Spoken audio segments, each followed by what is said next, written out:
மக்களிடம் கருத்தை கேட்காமல் எடப்பாடி பழனிசாமிக்கு ஆதரவாக சட்டமன்றத்தில் எம்எல்ஏக்கள் வாக்களித்ததால் ஆங்காங்கே தங்கள் தொகுதி எம்எல்ஏக்களுக்கு எதிர்ப்பு தெரிவித்து மக்கள் போராட்டத்தில் ஈடுபட்டு வருகின்றனர்.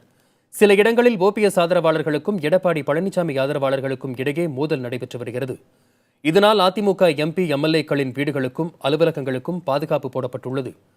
கோவை சூலூர் தொகுதி எம்எல்ஏ கனகராஜின் அலுவலகம், ஓ பன்னீர்செல்வத்துக்கு ஆதரவாக இருக்கும் கவுண்டம்பாளையம் தொகுதி சட்டமன்ற உறுப்பினர் ஆறுகுட்டியின் வீடு மற்றும் அலுவலகங்களுக்கும் முன்னெச்சரிக்கை நடவடிக்கையாக பாதுகாப்பு வழங்கப்பட்டுள்ளது.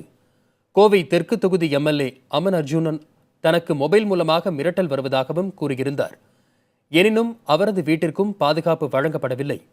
காவல்துறை தரப்பில் கேட்டபோது எம்எல்ஏ தரப்பில் பாதுகாப்பு கோரினால் அவரது வீட்டிற்கு பாதுகாப்பு அளிப்போம் என தெரிவித்துள்ளனர். எனினும் அப்பகுதியில் காவல்துறையினர் கண்காணிப்பு பணியில் ஈடுபட்டுள்ளனர்.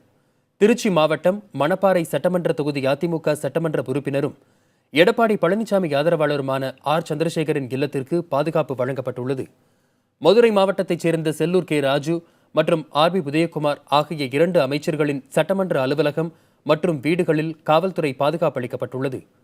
சட்டமன்ற உறுப்பினர்கள் மேலூர் தொகுதி பெரிய புல்லான், மதுரை வடக்கு தொகுதி ராஜன் செல்லப்பா, உசிலம்பட்டி தொகுதி நீதிபதி, திருப்பரங்குன்றம் தொகுதி போஸ் ஆகியோரின் வீடுகள் மற்றும் அலுவலகங்களில் காவல்துறையினரின் பாதுகாப்பு போடப்பட்டுள்ளது.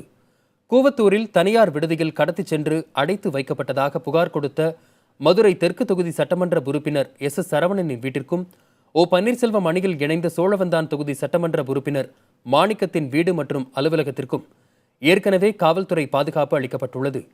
அதிமுக கழக பொருளாளரும் வனத்துறை அமைச்சரான திண்டுக்கல் சீனிவாசனின் சட்டமன்ற அலுவலகத்திலும் வீட்டிலும் துப்பாக்கி ஏந்திய போலீஸ் பாதுகாப்பு போடப்பட்டுள்ளது. திண்டுக்கல் மாவட்டம் வேடச்சந்தூர் அதிமுக சட்டமன்ற உறுப்பினர் பரமசிவத்தின் வீடு மற்றும் அலுவலகத்திற்கு காவல்துறையினர் பாதுகாப்பு அளித்து வருகின்றனர்.